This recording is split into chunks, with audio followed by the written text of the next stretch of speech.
Mr. President, Senator from Oklahoma. I ask that the quorum call be dispensed with. Without objection, so ordered.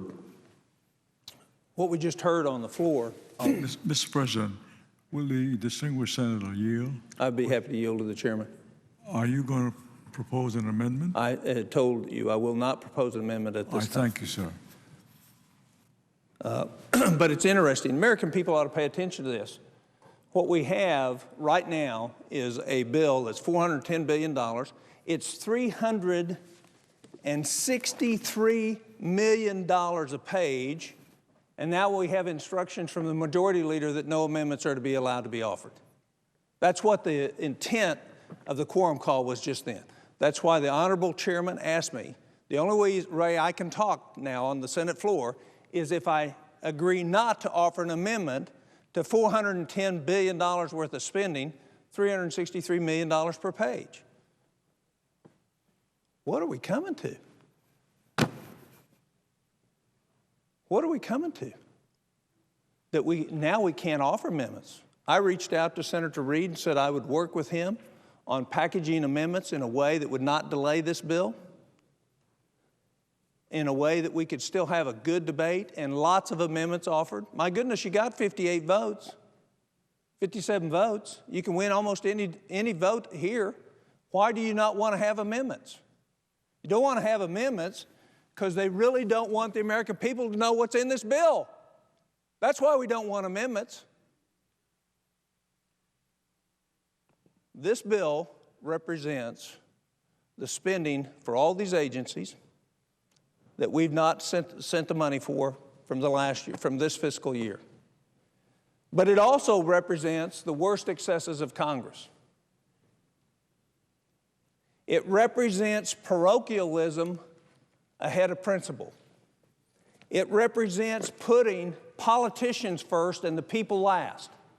That's what this bill represents. It represents the exact opposite of what our president said he wanted, which was change you can believe in. Now we have change. It's just exactly what we saw before President Obama became president. We have the same standard of behavior. Tons of earmarks in this bill. That's a totally different question. This bill is grown by over $32 billion for the same period last year, of which we just increased most of these agencies on an average of around 80% with the stimulus bill. And now we're going to increase it another 8.4%. And we're not supposed to offer amendments. We're not supposed to take out things that are obviously quid pro quo in terms of earmarks and campaign contributions, as the senator from Arizona just mentioned, from the straw donors that we're seeing are being investigated right now. The way to get our government back is to have free and honest debate in the greatest deliberative body in the world, which is supposed to be the United States Senate. Now we can't offer amendments on a bill that is almost half of the entire discretionary spending of the country because we're not sure they want to take a vote on a bill. And I haven't been bashful about what I want to do. There's an Emmett Till bill that we passed under great controversy here. We got it passed. And there's not one penny for funding for the Emmett Till unsolved civil rights crimes in this bill, which your side totally promised would be in this spending. You're abandoning Alvin Sykes and all these families who had unsolved civil rights crimes over the last 30 or 40 years in this country, and you're reneging on a promise that said you'd put the money in the Justice Department, and yet there's not a penny there. So we're high and mighty when it comes to authorizing, high and mighty when we promise that we'll do the right thing, but when it comes down to it, we'd rather give earmarks for pig smell than fund the solution for unsolved civil rights crimes.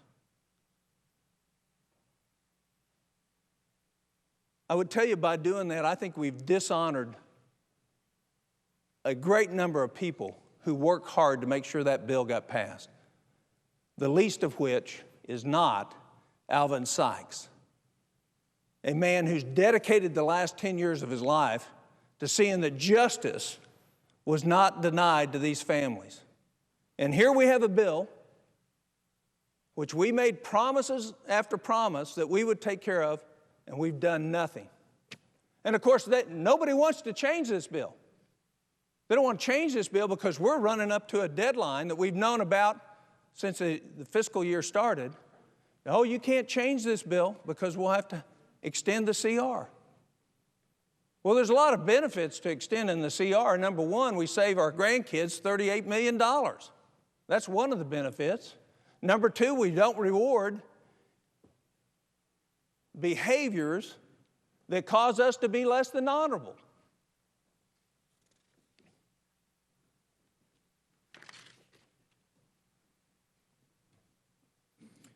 There's 8,570 earmarks in this bill. And I'm not opposed to earmarks if they're authorized, if they go through a committee and a group of senators say this is a priority. But I will tell you, the average American, when they look at all these earmarks, are going to say, how in the world is that a priority? And yet we're going to spend $7.7 billion out of that $30 billion increase in spending so we can help senators get reelected, so they'll look good at home.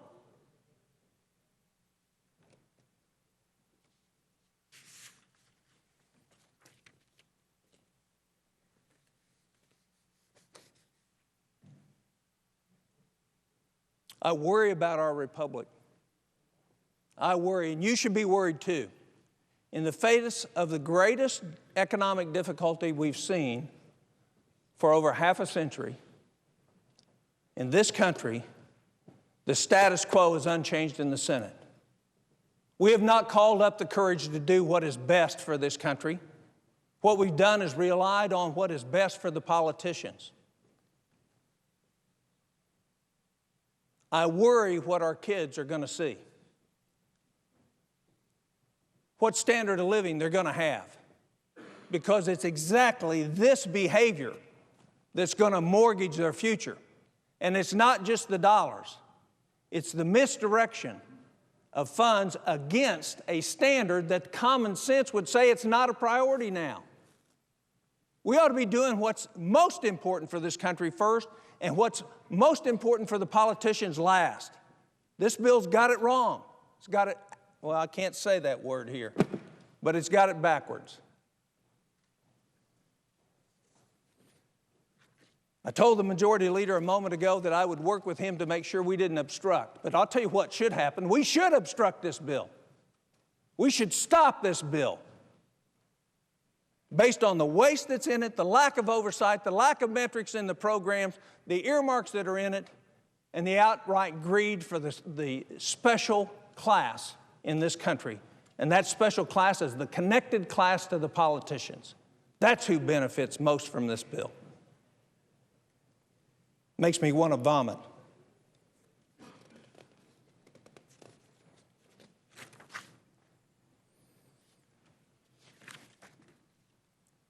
You should worry about process in this chamber, because process is the thing that creates transparency, and the American people are going to get to see, if we get an opportunity to offer amendments, what's really in this bill. And so I'll finish my rant by saying, I wonder what the senators before us, 50 and 100 years ago, would say about what's going on with process in this chamber right now.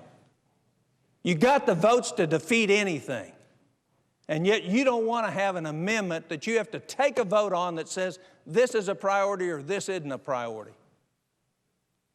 To me, I think that lacks honor. I know it lacks courage, and it lacks the dignity that this institution deserves. And with that, I yield the floor.